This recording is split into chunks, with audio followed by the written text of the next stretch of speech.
এই এনসিপি দলকে আমরা ধন্যবাদ দেই। গতকালকে দেখলাম ঢাকা ৮ আসনে এমপি নমিনেশন দিয়েছে সেই রিক্সা চালক সুজনকে। যেই সুজন ছাত্ররা আন্দোলন শুরু করলে রিক্সার উপরে চালিয়ে ছাত্রদের সেলুট দিয়েছিল। তোমাদের সাথে আমরা রিক্সা চালকেরাও আছি।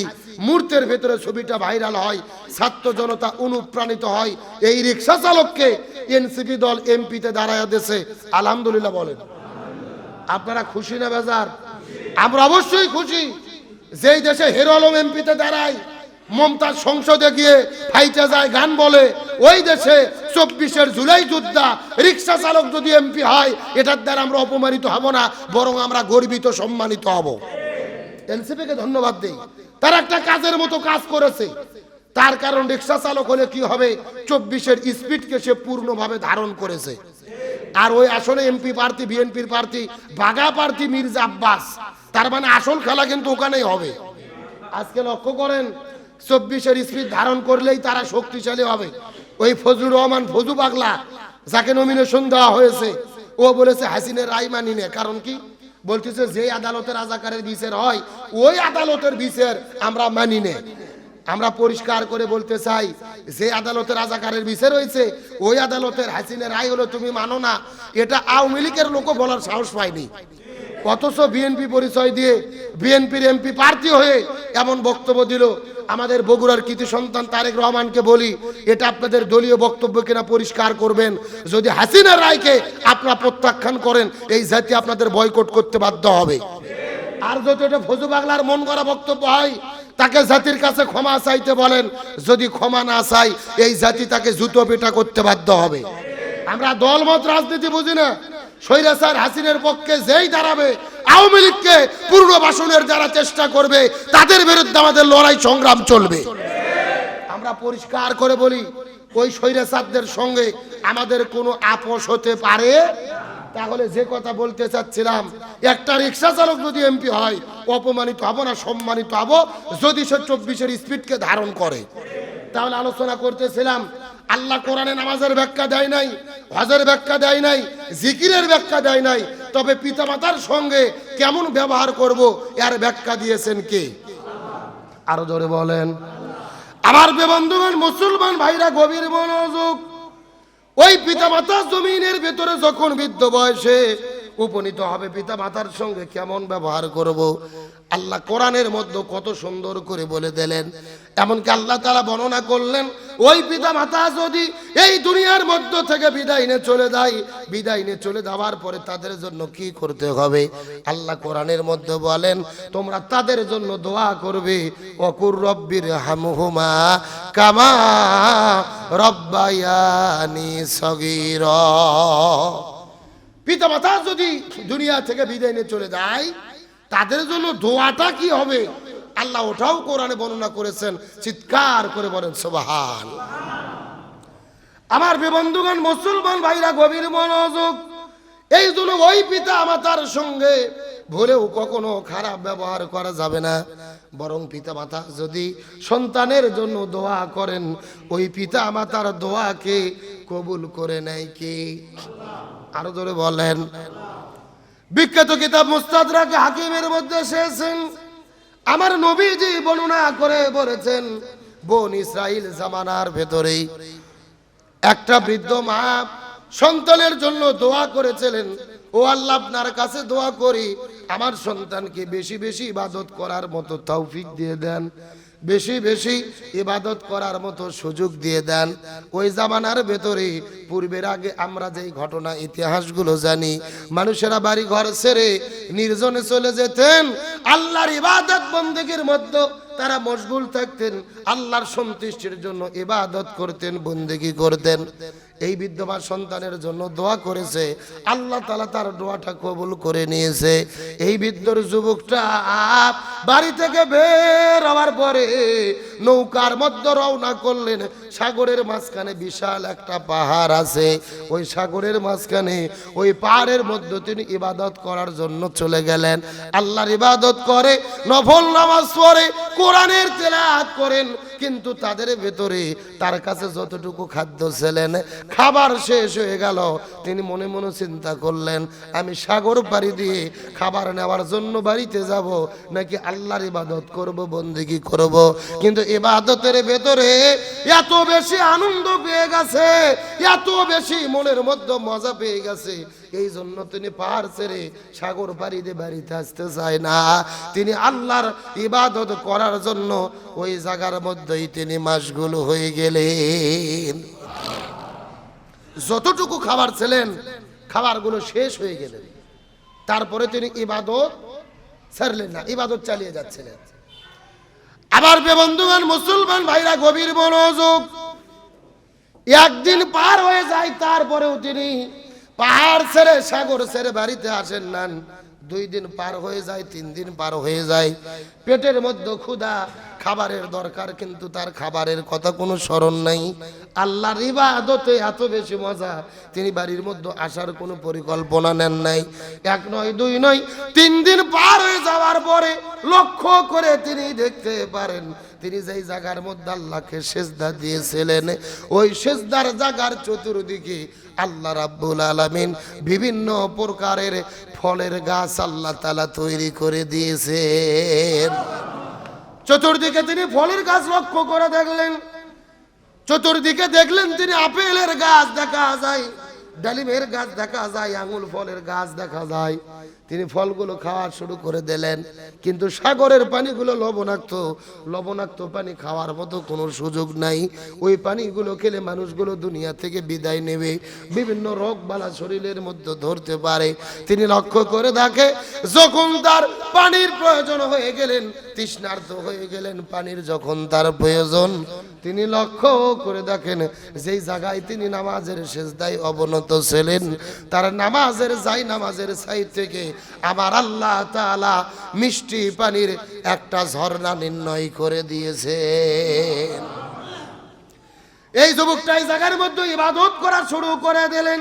আমার নবীজি হাদিসের মধ্যে বলেন, বনি ইসরাইলের এই জামানার এই যুবক 1 নয় 2 নয় ইবাদত করতে করতে 1 নয় 2 নয় 500 বছর পর্যন্ত আল্লাহর সন্তুষ্টির জন্য তিনি ওই জায়গায় ইবাদত করেছেন। এ মুসল্লি ভাইরা গভীর মনোযোগ, আজকে দুনিয়ার ভিতরে আমাদের 50-60 বছর, 70-80 বছরের আমাদের জিন্দেগি আল্লাহ তাআলা দান করেছেন। তাই ব্যবসা করতে গিয়ে, দোকানদারি করতে গিয়ে, মানুষের বাড়িতে কাজ করতে গিয়ে, জমির মধ্যে কাজ করতে গিয়ে আমরা নামাজ পড়ার সময় পাই না, আল্লাহর ইবাদত দাসত্ব করার মতো সময় পাই না। রিজিক কোথায় পাবো, টাকা পয়সা কোথায় থেকে আসবে, বাজার কেমনে করব, মার্কেট কেমনে করব, আমাদের মনের মধ্যে কোনো টেনশন, কত ধরনের পেরেশানি, সন্তান কেমনে বড় হবে, পড়াশোনা কেমনে করবে, ব্যবসা কেমনে করবে, আমি মরে যাওয়ার পরে সন্তানগুলো দুনিয়ার মধ্যে কেমনে লালন পালন হবে, সন্তানদের জীবন সংসার কেমনে চলবে, এই টেনশন আর পেরেশানির ভেতরে পড়ে আমরা আল্লাহকে ভুলে গেছি। কিন্তু আল্লাহ তাআলা প্রমাণ করেছেন, যেই ব্যক্তি আল্লাহর জন্য হয়ে যায় আর আল্লাহর ইবাদত বন্দেগী করতে থাকে, আল্লাহ সন্তুষ্ট হয়ে ওই ব্যক্তির জন্য 500 বছরের খাবারও আল্লাহ তাআলা দিতে পারে। সুবহানাল্লাহ বলেন। কিন্তু এই ঈমান আমাদের নেই, এই আকীদা আমাদের নেই, এই বিশ্বাস আমাদের নেই।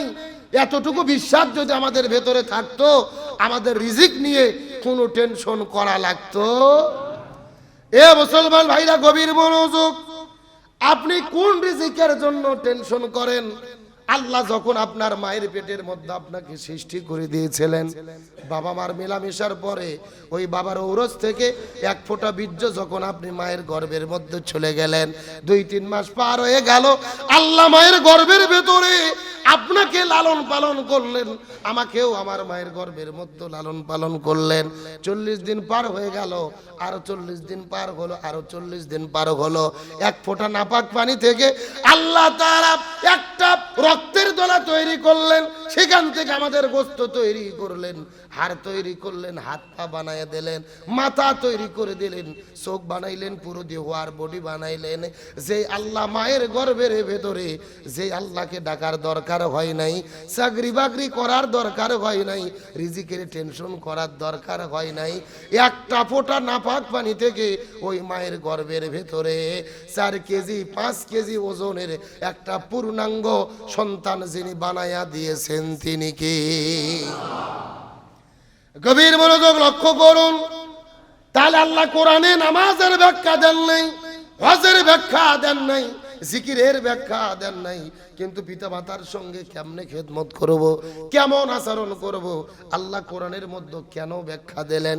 ব্যাখ্যা দেওয়ার কারণ হলো ওই মায়ের গর্ভের মধ্যে যখন আমাদের বয়স 7 মাস পার হয়ে 6 মাস পার হয়ে 7 মাসের দিকে যখন আমাদের বয়স মায়ের গর্ভের মধ্যে হয়ে যায়, সন্তানের পা থাকে উপরের দিকে, মাথা থাকে নিচের দিকে।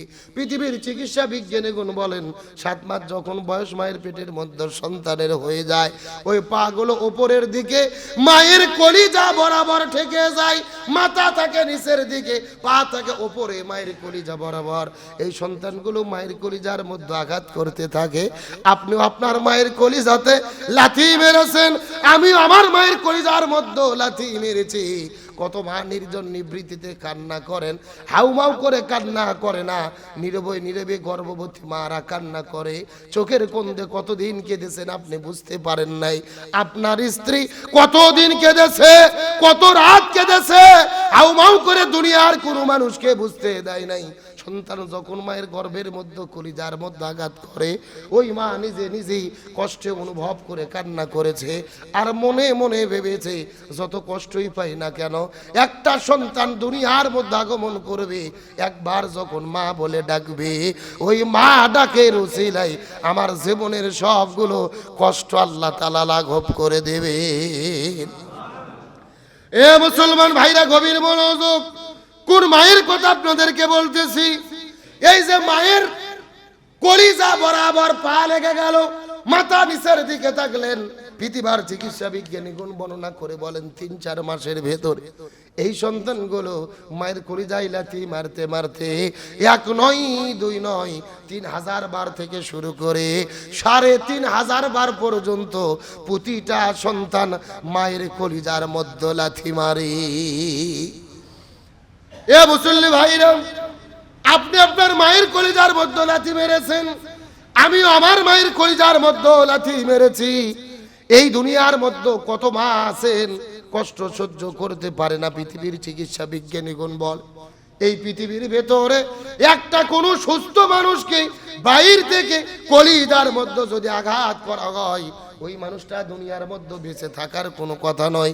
কিন্তু একটা সন্তান মায়ের কলিজার ভেতরে 3500 বার পর্যন্ত লাথি মারে, কিন্তু মাটা মারা যায় না রে।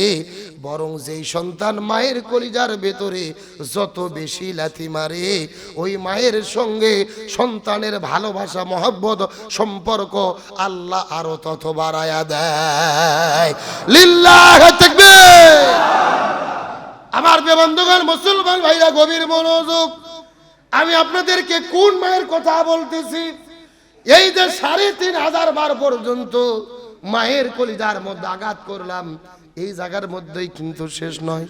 আল্লাহ যখন হুকুম করেন সন্তান যখন দুনিয়াতে আগমন করবেন, ওই মায়ের গর্ভের ভেতর থেকে আল্লাহ যখন হুকুম করে এই সন্তান মায়ের গর্ভের মধ্যে থাকতে পারবে না, জন্মের যখন হুকুম হয়ে যায়, মাথা থাকে নিচের দিকে মায়ের জরায়ুর দিকে, পা থাকে উপরে মায়ের কলিজা বরাবর, হুকুম যখন হয়ে যায় এই সন্তান দুনিয়াতে আসার চেষ্টা করে। আল্লাহ যতটুকু শক্তি দিয়েছে ততটুকু শক্তি দিয়েই তিনি মায়ের গর্ভে যুদ্ধ শুরু করে এই দুনিয়ার ভেতরে, এই দুনিয়ার আলোটা দেখার জন্য।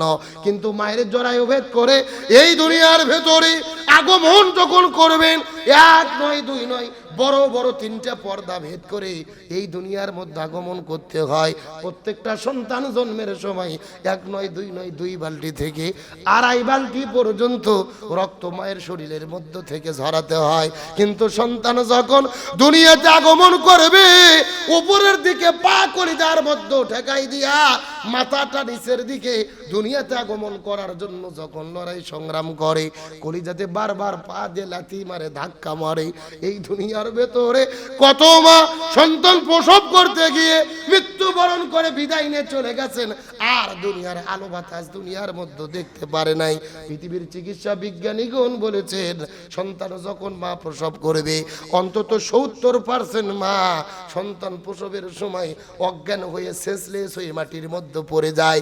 কিন্তু সন্তান প্রসবের পরে এই ছোট্ট সন্তান একবার যখন মা মা বলে চিৎকার করে কান্না করে, ওই সদ্য ভূমিষ্ঠ সন্তানটাকে আস্তে করে কোলের মধ্যে নেওয়ার পরে যখন মায়ের বুকের মধ্যে ঠেকাইয়া দেয়, মনে হয় আল্লাহ তাআলা ওই মৃত মাকে আবারও পরিপূর্ণ জীবিত করে দেয়।